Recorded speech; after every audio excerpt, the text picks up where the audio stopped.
International Yoga Day. Yoga has been touted as the panacea for a host of health ailments.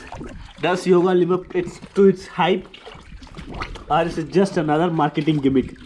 What the science says. Now, yoga is a wonderful flexibility based exercise.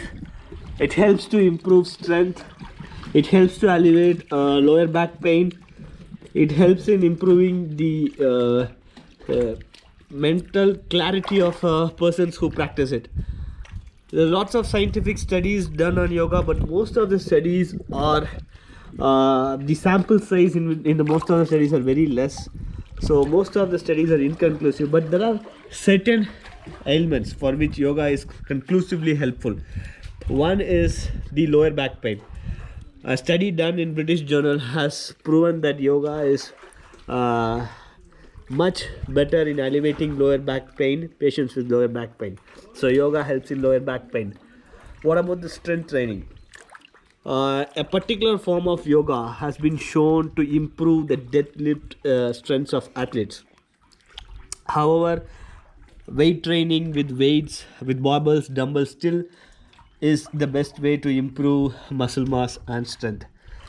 Now, yoga has not shown to improve the aerobic capacity of athletes. So, in that area, yoga is a little weak. What about depression and anxiety? Again, the science is inconclusive in this. There are certain scientific studies which says that yoga is helpful in depression and anxiety, but it is not very conclusive proof.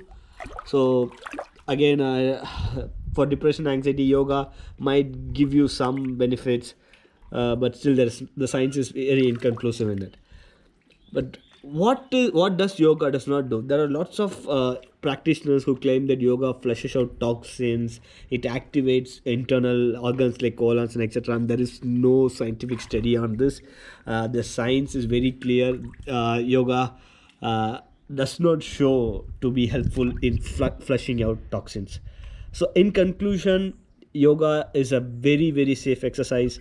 It can be practiced for flexibility. It can be practiced as for someone whose mobility is compromised, for someone who's elderly, or as you are if you're doing gym daily, you can do it as a separate thing during your recovery days.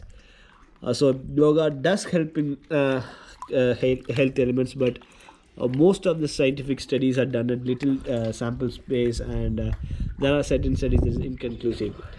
But what is the bottom line? The bottom line is you can safely practice yoga if you wish to do. There is no harmful effects for yoga. There are certain reports, newspapers which suggest that yoga is harmful, but those are extreme events. So embrace International Yoga Day, practice yoga. Bye bye. Subscribe, share this video.